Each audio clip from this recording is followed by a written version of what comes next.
Hey guys, welcome to day 7 of 100 days of code. Now, today we have a whole day dedicated to a really cool project. And what we're going to be building throughout this day is basically Hangman, or the code equivalent of this game. So the way the game works is you have to guess a word, and for every wrong letter you submit, you end up taking a life away from this little man. And of course, the longer it takes you to get to the word, the more you put your little man in danger. This is what the final completed project is going to look like. We're going to have some really cool ASCII art, like this Hangman logo up here, and it's going to ask us to guess a letter. So let's try A. And you can see that's not in the word, so we lose a life, and it starts drawing our little hangman. So let's try another letter. E. There's a lot of E's in there, so we managed to get that. Let's try a T.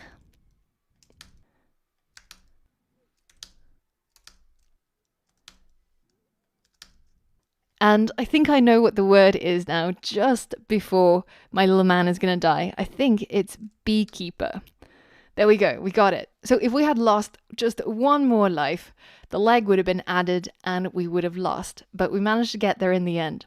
So this is what the completed game looks like and how it plays out. And you can go over to the final URL and run the code and see it in action if you want to. But just by building this game, we're going to be able to review and test ourselves on a bunch of concepts that we've already covered, like for and while loops, or if and else statements, lists, strings, the range function, modules, and much, much more. So I hope you're as excited as I am to get started on this project. And once you're ready, head over to the next lesson and let's begin. Alright guys, so before we get started with our project, it's really important that we're all on the same page and we understand how the code is going to work because we know how the game works. So I recommend that if you've never heard of this game, Hangman, then before you continue to just head over to the Wikipedia article on Hangman, and it might be even easier if you select your own language because I know that it has a different name in different languages. Now, if you've never played this game, I also recommend just to go and give it a go online. So I'll link to this address, and if you click on single player untimed, you can see that you have a word that you have to guess, and then you start picking some letters, and if it's right, then it goes in, and if it's wrong, then the hangman gallows start being drawn, and our little man is at risk of being hung. Once you understand how the game works, it's time for us to examine what the logic for our program is going to look like. And to do that, we're going to use flowchart programming. So it's very simple. It just means that we can draw out a flowchart to represent the logic of our game. At this point, I want you to pause the video and have a quick think about how you would program Hangman. Try and come up with a flowchart that represents the logic of this game. Break it down into little steps. What needs to happen first? What needs to happen when the user makes a guess? And what should happen when the guess is incorrect? When should the game end? Pause the video now, take a pencil and a piece of paper, or use Draw.io to create your flowchart. So how did that go? Did you break down the problem? It's really important to say that there's no single right answer here, and there's loads of ways that you could have done this. But let me show you my approach, which is how we'll write our program over the next couple of lessons. So this is what it looks like from start to end, and if we zoom in a bit, let's go through this flowchart step by step so we're all on the same page. At the start of the game, the first thing we do is to generate a random word. Let's say in this case it was the word mouse. Now the next step is to generate as many blanks as the letters in the word. So we have these blanks to show the user how many letters are in this word that they need to guess. They don't get to see this, but they get to see this. And the next step, they get to guess a letter. So let's say the user in this case guessed the letter O. Well, the next thing we have to check is the guessed letter actually in the word? Well, in this case, O is indeed in mouse. It's the one at the second position. And so we go down this path and we answer yes to that question. So now we get to replace that blank with the letter O. Now the next stage is we have to check, are all the blanks filled? Are all of these blanks removed? Because in that case it means the user has guessed all of the letters correctly. Well, at the moment it's definitely a no because we've only guessed one letter. So then we go all the way back to the beginning and we ask the user to guess another letter. Now, at some stage of the game, all the letters will be guessed and then we can answer yes to this question, which means it's game over. The user has won because they've guessed all the letters correctly. Now, if we go back to the part where we asked the user to guess a letter and they guessed a letter, say the letter Z, which doesn't actually exist in this word mouse, well then in this case we go down this right path to answer no and the user loses a life, which means we start drawing out our hangman figure. Now, depending on whether if they have run out of lives, if the hangman has been drawn completely, then they would go down this path. But at the moment, they've only lost one life and this figure is not complete. So the answer is no. And that means we go back to the beginning and we get them to guess the next letter. Now, if at the stage where they've exhausted all of their lives and the hangman figure is complete, well, then it's the end of the game and they've basically just lost without having guessed all of the letters in the word.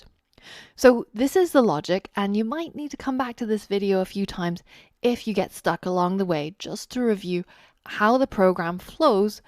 But it might also be worth creating your own flowchart or simply downloading this completed flowchart I have here in the course resources. It's a really useful tool to come back to and refer to as you're writing the code, because this will give you an overview of what you're trying to get your code to do. And hopefully this is going to make it easier for you to complete the upcoming challenges in this project. Once you're ready, head over to the next lesson and let's get started. Alright guys, so to get started, head over to the starting Replit file, which you'll be able to find in the course resources.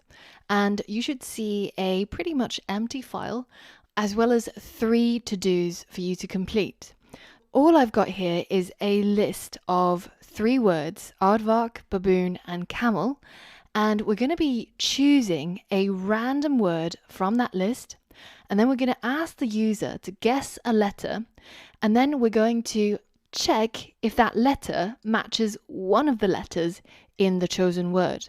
So we're basically just tackling the first part of this flowchart up to about here. Once you've completed all 3 to-dos here, you should have something that will function more or less like this. So this is the end result of step 1, and it should ask us to guess a letter. So let me try A, and it shows me that this A matches with the first letter in the word as well as the 4th letter in the word. So I'm pretty sure that the word that it picked randomly was actually aardvark. Essentially, your code is going to loop through each of the letters in the chosen word and then check it against the word that the user entered and report back whether if it matched any of the letters in the word. Now, if you need a hint, then head over to the course resources and you'll see a link that's marked as hint. And once you click on it, it'll take you to this page where it talks about how to use the for loop with a list in Python. Have a read through the section and then go back, try to tackle the to-dos and see if that helps you. All right, so have a play around with the final version. And once you're ready, go ahead, fork a copy of the starting file for day 7, step 1, and tackle the to-dos one by one. Good luck. All right, so how did you get on? Now, if you got stuck or you want to see maybe how I did it, then continue watching and I'll go through the solution with you. So first things first, head over to the link and fork your own copy. Once you've done that, we're going to tackle the to-dos one by one in order. The first one asks us to randomly choose a word from the word lists and assign it to a variable called chosen word. So in order to randomly get an item out of the list, we're going to need to import the random module. And once we've got hold of that, then we can say random.choice, and if we put inside the parentheses the list that we want to randomly choose from, then we should be able to get hold of a single item from this list randomly. And then finally, we're going to assign it to a variable called chosen word. So let's call that chosen word and then set it to equal this result. So that's to do 1 completed. The next to do, we have to ask the user to guess a letter and assign their answer to a variable called guess. And finally, make that guess lowercase. In order to ask the user for anything, we're going to have to create an input. And let's say, guess a letter. And then we can assign their answer, which will replace this line of code with a variable called guess. So we'll just set that equal to guess. And finally, we're going to make this guess lowercase, and we do that by writing .lower. Now, step 3 asks us to check if the letter the user guessed, which is this guess variable, is one of the letters in the chosen word. So this randomly chosen word could be any one of these, aardvark, baboon, or camel, and we have to somehow check if this letter, which is stored inside this variable guess, matches any of the letters inside this list of words. So as I mentioned, as a hint, you can have a look at this document from Google for Education, which talks about various things in Python. And the part I wanted to draw your attention to is the for loop, which we covered previously. So we know that we can use the for loop like this to loop through a particular list and get hold of each of the items in the list like this. So in our case, all we have to do is say for letter in chosen word. So this is going to go through this chosen word letter by letter, and each time the loop runs, we'll get hold of one of the letters inside the word. So the first time that letter variable will be equal to A, the next time it'll be equal to R, and so on and so forth. So now inside our for loop, we can check to see if the letter that we're currently looking at is double equals to the letter that the user guessed. And in this case, well, then that means it's a match, right? So we're going to print either match, or in my case, I'm just going to write right, and else, namely if it doesn't match, then we're going to print wrong. That's it. That's all we had to do to complete all 3 to-dos. And now if I run this code, you can see it's going to ask me to guess a letter. So let's put A, and then it goes through this loop line by line to check against this letter that I've guessed. So I'm guessing in this case the chosen word is aardvark. So when the loop is running through the first letter, A and A match, so it says right. Then the next time it's looking at the letter R, A and R does not match, so we get wrong, and it continues until it finds all the matches and all the ones that don't match. Now, if you want to check your code against mine, simply head over to the URL that's listed in the course resources under App Brewery Day 7 Hangman 1 End. And here you'll be able to see all the code that I went through with you just now. Now, if you had any issues understanding how the code worked or how to get to the final solution, and if you're at all confused, I recommend putting the code through Thonny and just clicking on the debug to go through each of the steps one by one. So in this line, we're going to use the random module and get hold of a random item from this list. So in this case, it's picked camel. And now that camel is going to be equal to the variable chosen word. So on the next step, we ask the user to guess a letter. And once we step into that, it's going to print that out into the debug console. And if I put A and hit enter, then guess is now equal to A. And there's our second variable, guess, which is equal to a. Now we fall into our for loop, and if we step into the loop, then you can see that the chosen word is going to be replaced with camel, and letter is going to be replaced with each of the letters in the chosen word one by one. So the first time the loop runs, it's going to be C, and then it checks to see, well, if C is equal to guess, which is A, does that match? No, it doesn't. So it jumps to the else part and it prints out wrong. And then the loop is going to restart from the top, and we're going to go to the next letter in the chosen word, which is A. Now in this case, the letter is A and the guess is A, and so that should match, and so it should print right. And then it basically steps through all of these again and again until we get to the end of the word and we get this printed out. So have a play around with that and the debug console to wrap your head around it, and once you're confident that you know what's going on, then head over to the next lesson and let's complete step 2. Alright, so now that you've tackled step 1, let's continue building out our project by doing step 2. Again, we have 3 to-dos in the starting file, and what we're going to try and do here is we're going to generate a list with as many of these blanks, which is represented by an underscore string, as there are letters in the chosen word.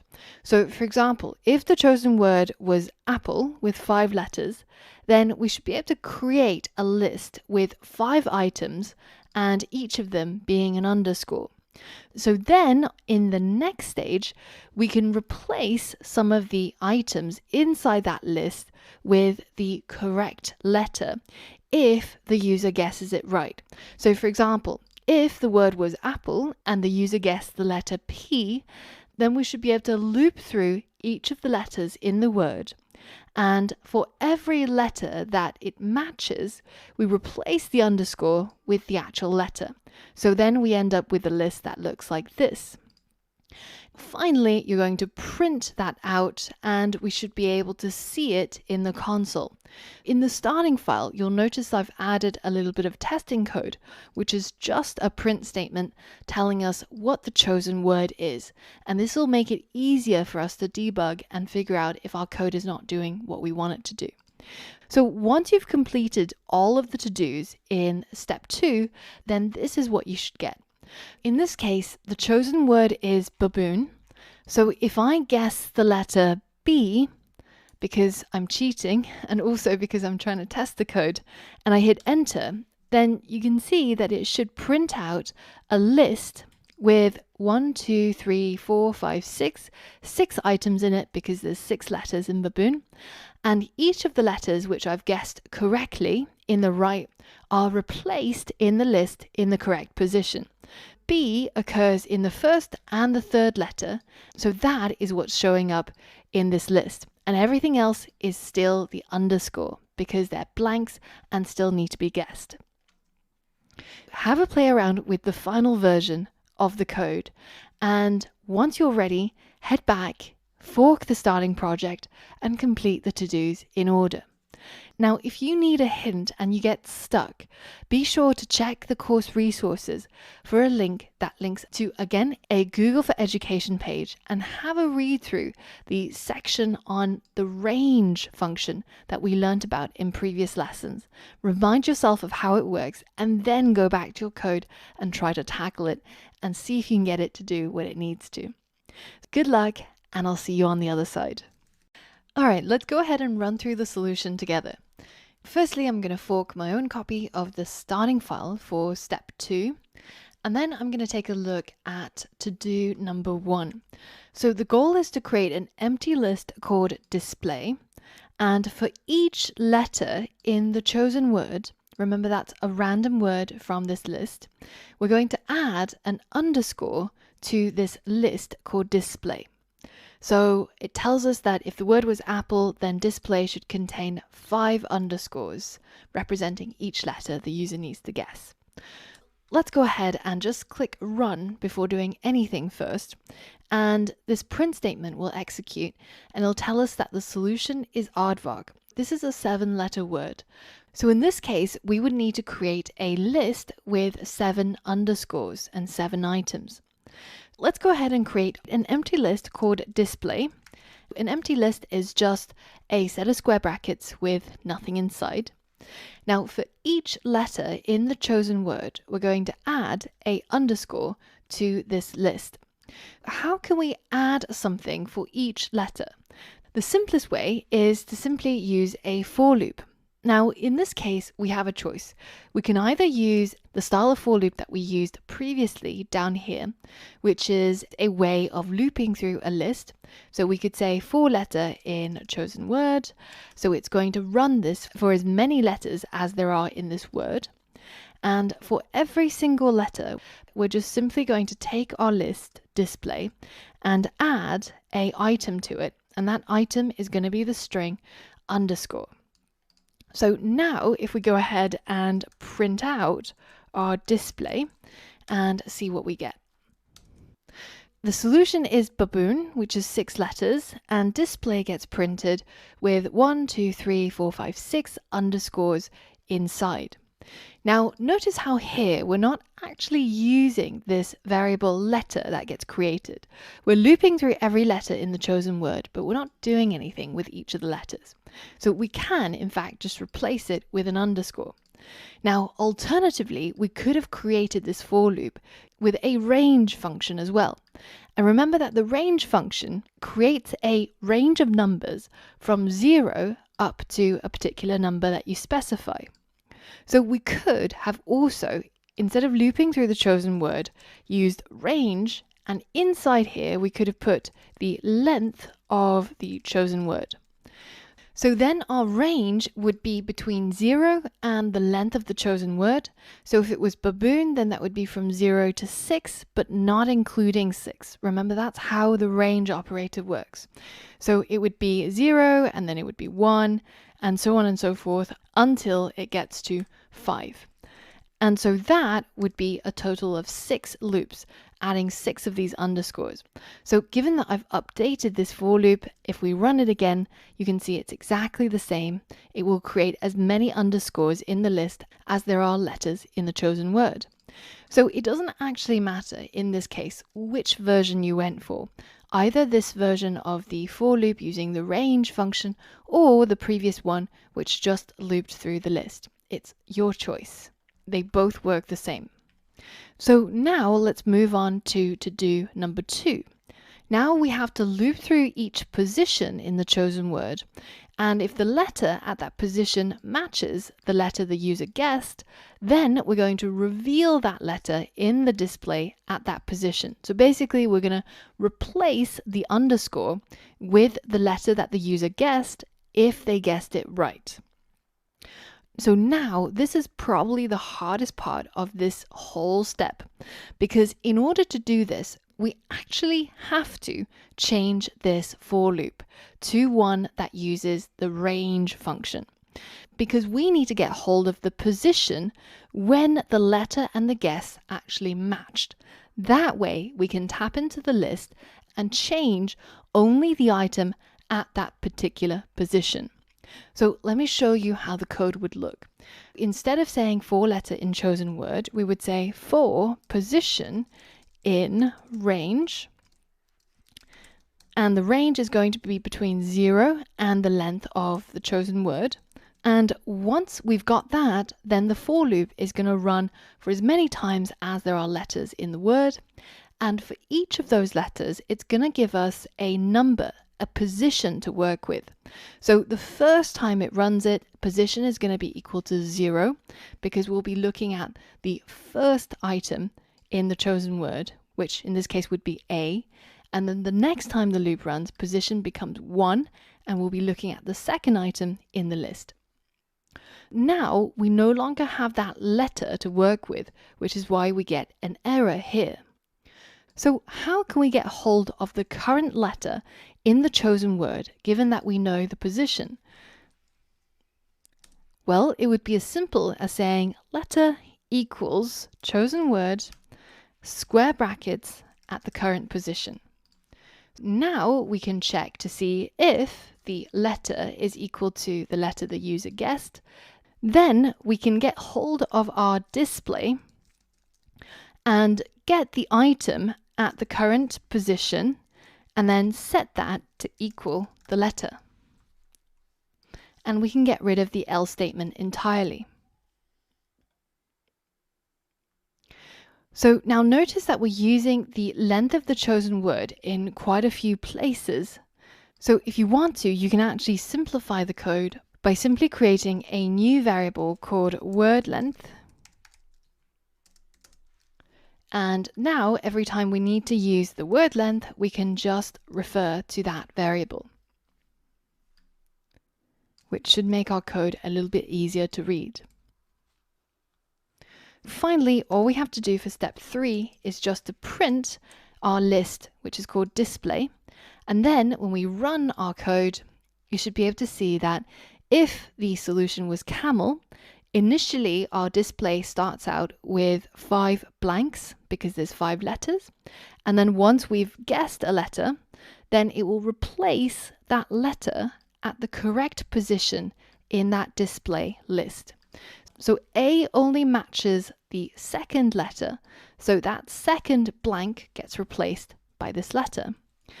And again, I recommend to review the code if it's at all confusing or if you didn't manage to get it first time through the Thonny IDE, just to see it step by step and see what's actually happening. We've chosen our random word, which in this case turns out to be camel, and once we get into our display, it starts out as an empty list, but as soon as we calculate the word length, then we can go ahead and loop through the range of numbers from 0 to the length of the word, which is 5, and it will run the code in the for loop, which is just to add the underscore to this list 5 times. And finally, once it's done, it's going to print it out. So this is what we get, 5 blanks for the word camel. Now it asks the user for a guess. So I'm going to guess the letter A, and it enters this final for loop. This is where it's really interesting. So we're going to step into it to see it in more detail. So now the range is a range between 0 and the word length. So the word length is 5. So that range becomes from 0 to 5, not including 5. So 0, 1, 2, 3, 4. And that is going to make the for loop run 5 times. The position starts out with 0. And when position is 0, then it's going to go into this next line, line 18, and put 0 here as the position. And then we go into the chosen word, which is camel, and pick out the item at position 0.